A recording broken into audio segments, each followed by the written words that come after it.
Impossible Battle 16, and this series is picking up some pace right now, which I am grateful for, and I will keep stepping up, and we're doing that today with Follow the Samurai once again. So we're back with Follow the Samurai.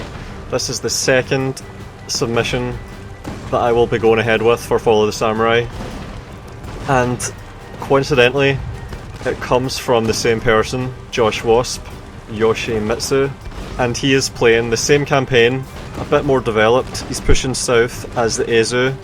Last time it was at Hitachi, and now we're at Edo, and it's the same guy, the turncoat, with his group of kisho ninja that threaded that needle on that day oh so perfectly. Maybe something similar will be possible once again. We also have parrot guns. So these are like Armstrongs, except slightly less steady, slightly less reliable, lower accuracy, and I think lower reload. But we have a really decent contingent of infantry here. We've got Shogutai, 5 units. These are elite katana samurai. And we have 1, 2, 3, 4, 5, 6, 7, 8 units of Yarikachi depleted. So having depleted units of Yarikachi is useful because even these ones can catch cavalry or block cavalry units. Put these guys in loose and stretch them out, and they're a net that can catch cavalry, which is a big part of what these units are intended for. So that's alright, that they're totally depleted to the point of being quarter strength. We also have 2 units of Bokachi and 2 units of Boki, and this guy is rank 5 now and he's got fear. So he has a fear effect that we can take advantage of if we put this guy beside these units, levy infantry, but not these guys, line infantry with 5 XP, 6 XP. These guys are decent shots and decent melee stats, not pushovers. These ones though are fresh off the line, so they're a bit more squishy. But we do have some elite units here. We've got Shogutai, enemy Shogutai, Yariki, Yarikachi, Matchlock Kachi or Shitty. Also got Katana Kachi, Saber Cavalry. So there's a big assortment here of nearly 7,000. And also, this is quite remarkable, they have fucking naval fire support. So they get to call in naval bombardments. 2 or 3 of them I think, and that can end this army. If we get caught out, that can really do a lot of damage to us, so I've got to be aware of that, on top of having a really solid plan to overcome these odds, because although we do have melee superiority wherever we bring all of these units to bear, they have way more than us, and they also have way more cavalry. So let's see what we do. We're assaulting a fort. This is an upgraded fort that has a really decent garrison of a lot of units, and the reinforcements are coming in from down there. So we have 2 different things to deal with. The reinforcing armies that all come in from the south, and the fort, the actual objective, taking the fort.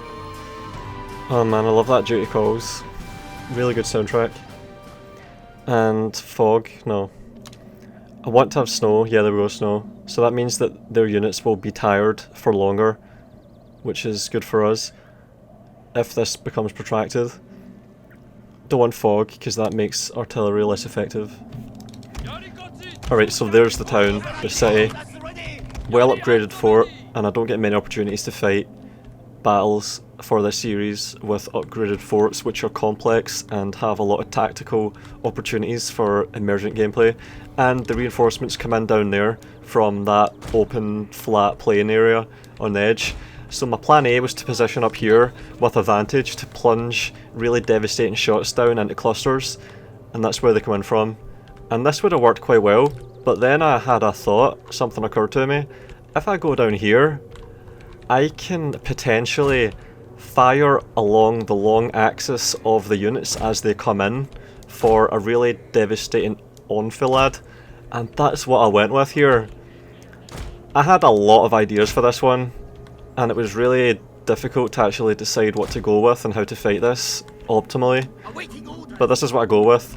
So I'm going to go for a really devastating enfilade with artillery while I try and compress them as they come in, and we'll see how that goes. And I'm going to be supporting with Kisho Ninja, stealthily appearing out of nowhere and throwing bombs to try and break them, and fire arrows from the Bokachi. And there's a few units that come in from down there, down the hill, so I need to block them with a couple of units of depleted Yarukachi. So that's what I'm doing there, I'm just dedicating as little as possible to that task. And here we go. So I'm going to be rushing to try and compress them, and it's really difficult to get this perfectly. If you go too close to them, they stop spawning there. Alright, so I'm setting up the kill zone. I've already given them a shot to just fire, an order to just fire for effect. And I'm trying to run in as fast as possible. And here we go. Look at that devastating angle, that shot opportunity, and here they come, they're spawning in. They are going to just keep spawning. If this goes perfectly, they will just continue to spawn right into the face of my infantry. So I'm negating their gun advantage, and I'm making the most of my superior melee. Sir, your general is under attack. And they don't have a fair fight in the melee, because they do have some really high-end units, but I'm supporting with artillery and Bokachi, and I'm getting flanking morale penalties being applied. And I've also got a general there with fear and Ganbata, so I'm stacking a lot of stuff in my favour. I've got a fear general right behind the front line, so every unit that's on the battlefield is being hit with a fear effect while artillery rakes along the length of the units. Look at these fucking shots. They're just packing in, they're compressing, and there's 2 or 3 units coming in there at once. Holy shit, direct hit. Oh my god.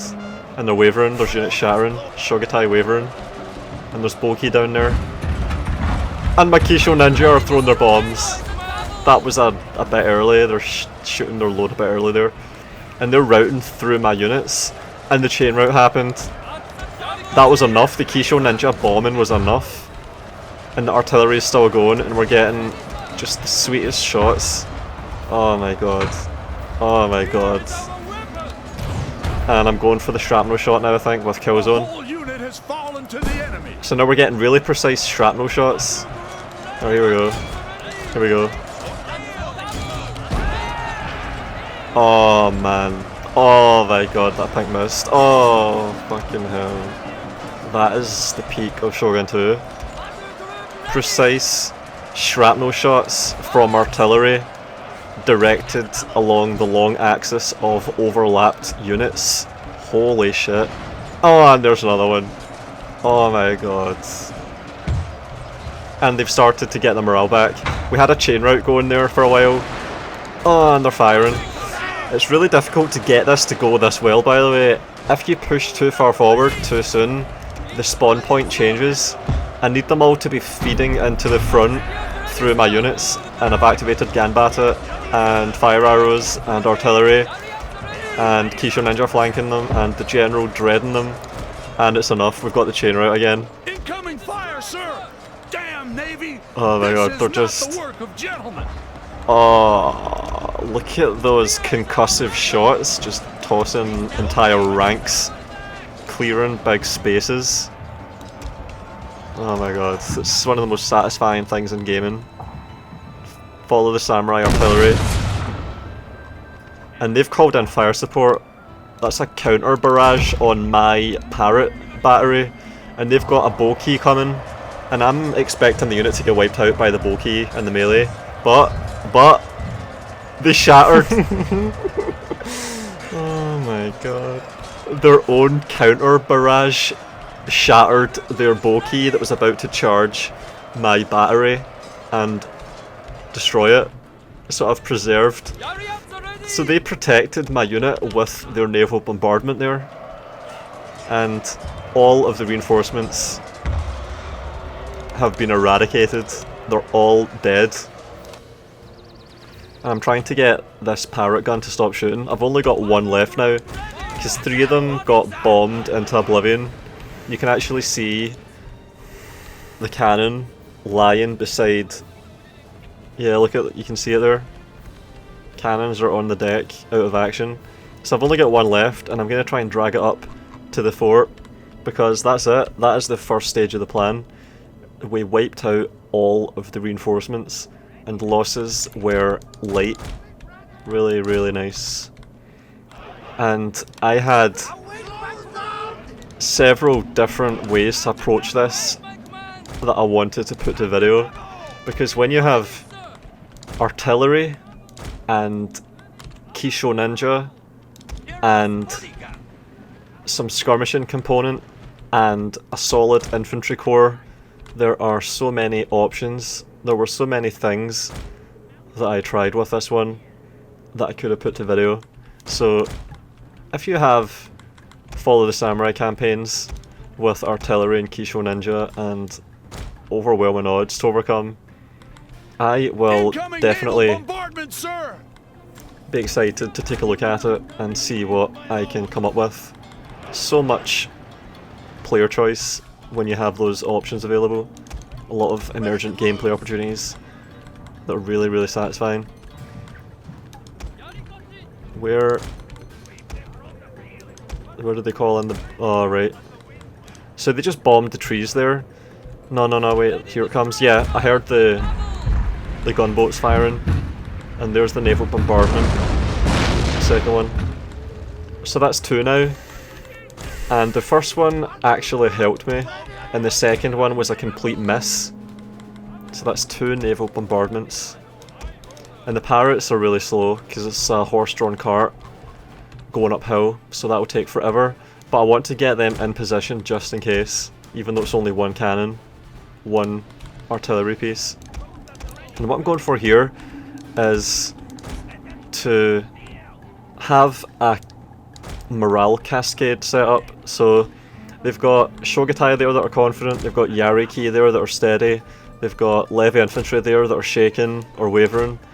And if I can just create a little cascade where there are some units more unsure than others, then all I need to do is tip the first domino and the whole chain just goes.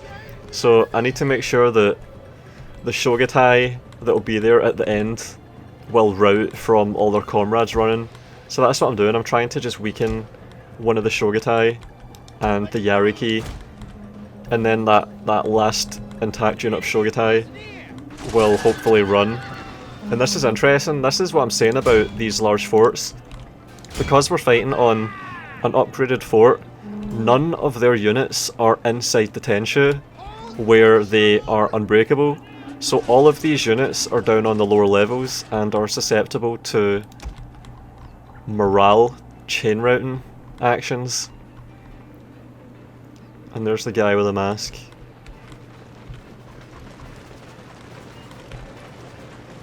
It's funny how Kisho Ninja have their own set of running animations. Different from, say, Katana Samurai. They look a lot more light on their feet when they have their heads up. And I'm duking arrows there. So that tower was firing arrows at the left side of the unit. I think the towers go for the leftmost guy in the unit. And they were all missing because I was duking. I was just zigzagging left, right. And now I've got defilade from the tower all the way to the wall right up to the Tenshu. And this is where map knowledge becomes really relevant. On this fort, there is a length of wall right here where you can climb it, and in one single climb, one stretch, you can get right up to the capture point. So that's what I'm going for. I'm getting all the way around. And they're not repositioning yet because I'm not inside the fort yet. So all of their units are still down on the lower levels, not expecting me. And I can now make a move and climb, and I will be seconds away from beginning the countdown, the timer, to get the win. Over there! The enemy! So that's what I'm going for. I'm going to try and win in 2 different ways here, if one wasn't enough. I'm gonna go for a morale cascade where the entire army chain routes from having the reinforcements be completely annihilated like that. Yep, they're wavering, see that? Spear levy there are wavering. So if I was to just tap them, potentially right now we could get the win, possibly. But I don't want to take the risk of having their units run up to the centre and some of them stay in the fight and let the rest of them rally and return to their station. So I'm trying to have the Kisho ninja there just in case, so I can get the win with the countdown if I time it perfectly. And also I want the Parrotts, the last Parrott gun, to be in position for that fire support, just in case, because that initial fight against the reinforcements, that was actually really sweet and well done. That was optimised really well. It's difficult to recreate that, to reproduce it. Everything has to go perfectly. From the minute positionings of the units to where the artillery lands. And look at how fast these guys, they're like fucking Spider-Men, just shooting up the wall. And I like how right at the end they leap. I didn't really appreciate that before, but they actually just make a leap right at the end and grab with their fingertips. That final stretch. And I'm walking, I'm not running, I'm just walking them here. They're in stealth right now because they're walking and they're sufficiently far away from enemy units that they are able to sneak all the way in here without being detected, and now I'm going for it, I'm running. So I'm stealthing and I'm running, and they are like shadows. They run invisibly right up to the centre. And now the other prong of the plan is in action. I'm trying to cause that morale cascade now, because there's only 55 seconds left before we win, assuming they don't notice what I'm doing. So once that stealth wears off, those spear levy that are really close and those levy on the walls at the back left there, they're going to notice the Kisho ninja on the centre and they're going to immediately send units to get to that centre point. They're not doing it yet, but they will as soon as they see. Alright, now they will. They've seen me now. And the tower's firing at my Kisho ninja. But this Shogutai is wavering and about to rout. So the morale cascade has been set up, even though my Parrotts are late. My Parrott guns are late, but that might be enough. And there's only 14 seconds left to intervene. Alright, we've got Shogutai running. Shogutai are broken. Levy garrison. Next, I need to get the chain route to happen. The chain route hasn't happened yet. And now it's happening. The chain route worked. Everything's running. Just the Shogutai there. Are they gonna run? Yeah. And we won.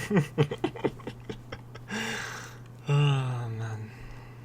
Yeah, we did it. You have triumphed over the enemy. So we won via capture point, but I also had win by way of chain routing the entire army as well. So yeah, we just won two different ways simultaneously. Which is not something you see very often. And that was made possible by Kisho Ninja. And that's what I'm saying about opportunities for emergent gameplay. Different ways to do things. Player freedom.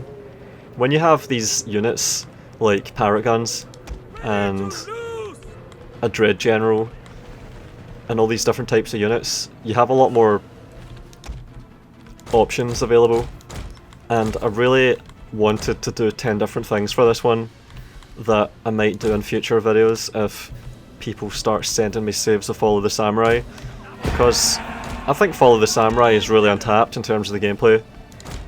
At least that's how I see it, as someone that tries to push the game.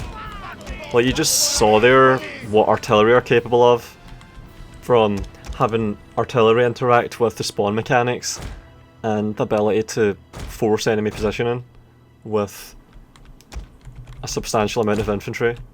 So yeah, there's a lot that can be done in Follow the Samurai. A lot of really good gameplay opportunities. And also the naval bombardments that the AI totally failed to utilise. They could have really ruined our plans. They could have forced an entry point. Like, they could have If the AI was a player that was intelligent, it could have called in a bombardment right in front of its entry point to clear the path, but instead it called it in on my artillery and accidentally blitzed its own unit that was about to take out my artillery anyway. So it just potatoed hard. If I was to have had naval bombardment and used it in a really opportune, tactically ambitious way, something really special could have occurred.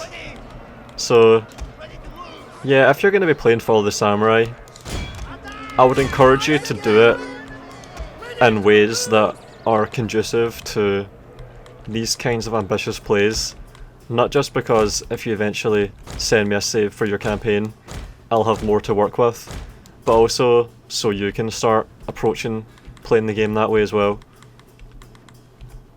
Because that's where all the fun is for me, pretty much. Always has been. Thinking outside the box, trying to overcome really steep challenge with emergent gameplay, emergent, novel, ambitious gameplay. And this was a good example of that. I'm trying to get the Parrotts to fire one shot at this tower here to see what will happen, but I think the wagon is blocking the fucking shot, which sucks. So I just give up. I just wanted one shot just to see what would happen. Heroic victory. I think we wiped out just over 4,000 of the 6,000. 2/3 at least. But I'm not sure where they all went. Yeah, they only lost 4,400 of the 6,700. I thought we did better than that. I thought we absolutely annihilated all the reinforcements, but apparently not. As you command. And that's it. Musashi is cleared with help from the Kisho ninja, who once again were instrumental in that victory. They started the first chain route against reinforcements, and then they guaranteed the victory. And this guy has dread, which gives fear, and also the Prussian spiked helmet, which gives fear, so he's got two different fears that are not stacking apparently. Alright, thanks to Yoshimitsu for the save, and keep them coming. I like that one. If you appreciate the videos enough to want to support me, I have a Patreon page. Special thanks to Matteo Olivetti, Nerdington, The Roadie 451, Halcyon, William Balangari, and Robert Sparks.